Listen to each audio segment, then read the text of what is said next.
दोस्तों नमस्कार। आप सभी का तहे दिल से हृदय तल से स्वागत करता हूं। आप लोग सब जितने भी हैं, जाहिर सी बात है हम इस बात को उम्मीद रखते हैं कि जब हम तैयारी करते हैं तो एक मन में बात आती है कि क्या तैयारी इतना कर लें कि मेरा हो जाएगा सिलेक्शन। जो हम बेसिकली अभी आपसे जिक्र करने वाला हूं, जो लिखित परीक्षा, और जाहिर सी बात है जैसा कि अंदाज़ा है 31 दिसंबर 2025 को नोटिफिकेशन आया शाम 4 बजे, मतलब 4 बजे के करीब। तो इसका मतलब हम इस बात को मानकर चलते हैं कि जो परीक्षा है वो 2-3 महीने में ऐसी तारीख घोषित होगी, 3-4 महीने जो भी हम मानकर चलते हैं, ठीक है? तो अपनी तैयारी आप शुरू कर चुके हैं। अब बात आती है कि तैयारी कितना कर लें जो हम कट ऑफ को पार कर जाएँ, तो उसी के बारे में हम चर्चा करेंगे। और कट ऑफ आपको 60,244 भर्ती की हम तुलना करके 35,000 जो 679 है अभी, उनसे तुलना करके देखेंगे 35,679 में क्या, क्योंकि वैकेंसी आधी है 60,244 का, और इसमें आप जानते हैं कि पीएससी इत्यादि सबका भी डिस्ट्रीब्यूशन है, बटा है अलग-अलग चीज़ों में, जिसके बारे में हम सभी चर्चा भी कर रहे हैं। और जाहिर सी बात है, अब बात आती है कट ऑफ की, और सुवेश सर आपको बताएंगे कि कट ऑफ 60,244 में क्या रहा और संभावित कट ऑफ 2025 जो 26 है, 26 में क्या रहेगा सर? देखिए सर, मैं आपको थोड़ा सा संशोधित करूं, शायद आप गलती से 35,679 बोल गए थे। 32,679 पद है। माफी चाहता हूं। हाँ, पद 32,679 हैं। ठीक। लगभग ये कह सकते हैं कि हाँ, उसके एक आधी वैकेंसी है। अगर मैं सबसे पहले देखूं और ये बताऊं जो प्रारंभिक परीक्षा का है ना, एक प्रारंभिक परीक्षा का जो आपका कट ऑफ रहा है रिटन एग्जाम का, अगर आप रिटन एग्जाम की बात करते हैं तो इसमें श्रेणीवास देखिएगा। अनारक्षित या जिसको हम कह सकते हैं जनरल की कट ऑफ कितनी थी? इधर पुरुष है और उधर महिला है, पुरुष और महिला। तो पुरुष की 214 और महिलाओं की 203। अगर आप ईडब्ल्यूएस की बात करते हैं तो 187 थी पुरुषों की और 180 के आसपास थी किसकी? महिलाओं की। अन्य पिछड़ा वर्ग की लगभग 200, 198 कहेंगे, और 189, ज्यादा डिफरेंस नहीं था महिला और पुरुष के बीच में, लेकिन फिर भी ठीक ठाक नंबरों का था। एससी की बात करते हैं 178 था और 169 था, ठीक है ना।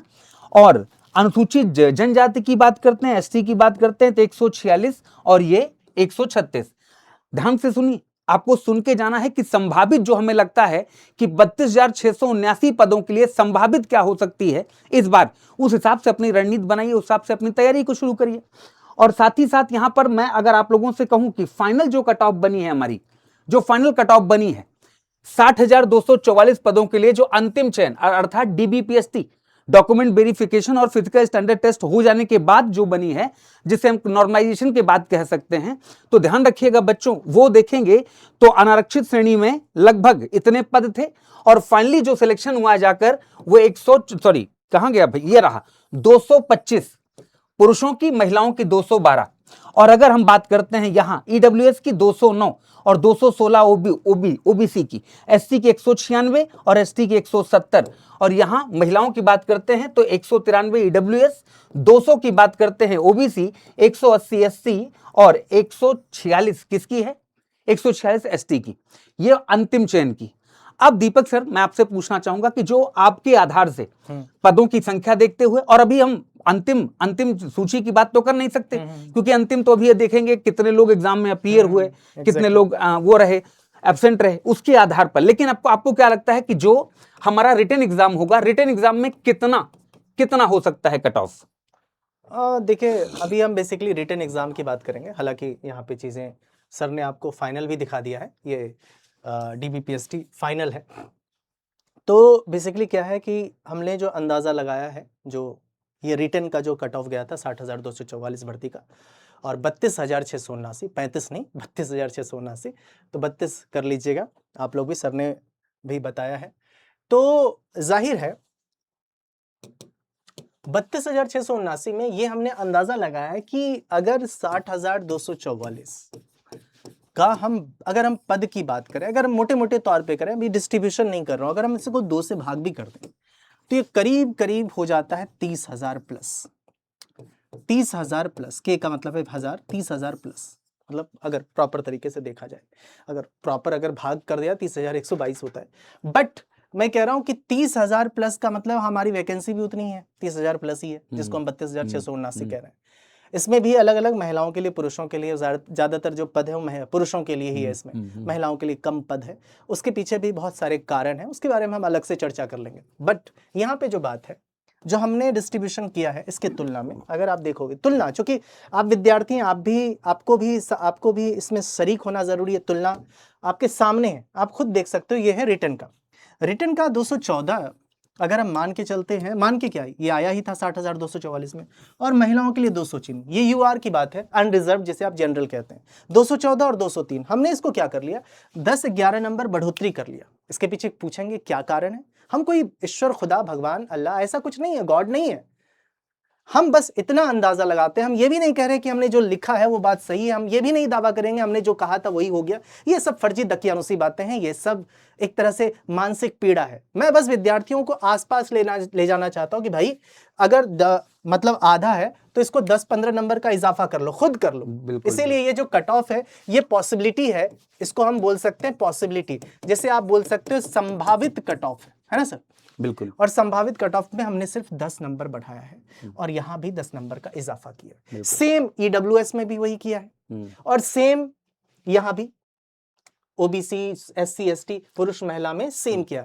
और आपके सामने तुलना वाला लिस्ट आप खुद देख सकते हो। इधर आपका यहां जो दिखाने का प्रयास कर 214, 187 है ईडब्ल्यूएस का, 198 ओबीसी का, 178 है एससी का, जैसे आप शेड्यूल्ड कास्ट कहते हैं, और शेड्यूल्ड ट्राइब मतलब 146 है। सेम यहां भी है, 203, 180, 189, 169, 136, याद रखिएगा। और उसी आधार पे हमने इसको अरेंज कर दिया 10-15 नंबर का इजाफा करके। अब यहाँ एक चीज और ऐड करेंगे सर, कि जैसे इसमें संभावना जो व्यक्त की जा रही है, पेपर देने वाले बच्चों की संख्या पर डिपेंडेंसी होगी। अगर वैसे सामान्य तौर पर उम्मीद रहती है 60% बच्चे ही परीक्षा में भाग लेते हैं। अगर ये परसेंटेज बढ़ेगा तो ये मान के चलिएगा कि कट ऑफ इससे और भी ऊपर जाएगी।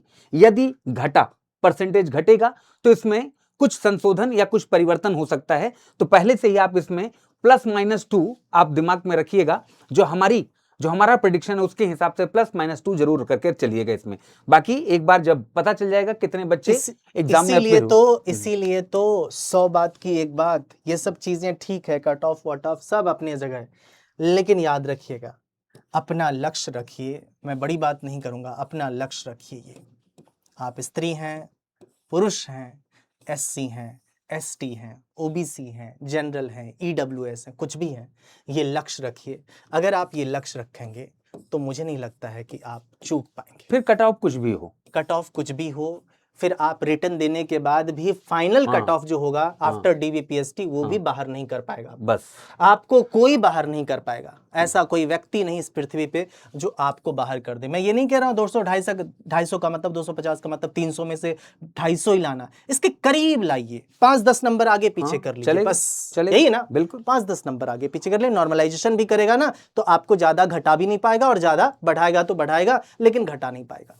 नॉर्मलाइजेशन में कितना घटा लेगा, उतना भी ज्यादा नहीं घटाता है सर, कितना भी घटाएगा लेकिन इतने इसके आसपास है। तो इसलिए हमारा ये लक्ष्य है, उसी के लिए हम सब आपके लिए तैयारी कराएंगे। और आप सबको एक लिस्ट दे देता हूँ, टाइम टेबल दे देता हूँ। टाइम टेबल बिल्कुल। एक बार कट ऑफ के बारे में थोड़ा सा बता दिए, टाइम टेबल का मैं एक लिस्ट भी भेज रहा हूं। टाइम टेबल मैं आपको ऐसे ही बता देता हूं कि 11 AM से हमारी क्लासेस शुरू होती हैं जीके जीएस के साथ। मैं आपको जीके जीएस लेकर सुबह 10 बजे इसी चैनल पर, सॉरी 11 बजे माफ करना। फिर 12 बजे अगर आप 12 PM देखेंगे तो 12 PM आपकी हिंदी शुरू हो जाती है। इसके तुरंत बाद 1 PM पर दीपक सर आपको लिए लेकर आते हैं रीजनिंग की एक शानदार क्लास। इसके बाद 2 PM अगर आप लोग देखें तो 2 PM क्लासेस हो जाती हैं निशा मैम की मैथमेटिक्स की।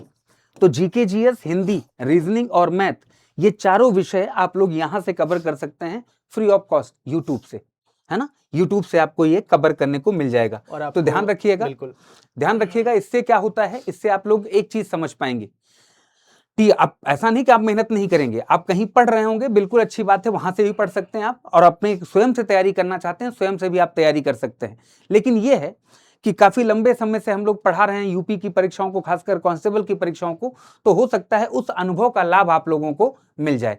तो जैसा कि आप देख रहे होंगे मेरे पीछे पीपीटी फॉर्म हाँ, में है सर, ये देखिए दिखा दिया। तो मैं आपको ये बता रहा था कि ये देखिएगा एग्जैक्ट कितने बजे, एग्जैक्ट सुबह 11 बजे मेरी क्लास जीके जीएस की शुरुआत होती है। 12 पीएम पे विनय सर हिंदी के लेकर क्लास आते हैं।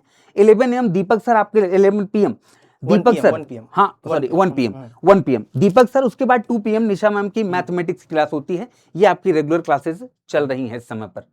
तो और बिना समय गवाए कल से आ जाइए सब लोग। यूट्यूब की ये प्रैक्टिस क्लास है और ये मत भूलिएगा कि एग्जाम की तारीख घोषित होगी जब सीरियस हो जाएंगे, ध्यान रखिएगा।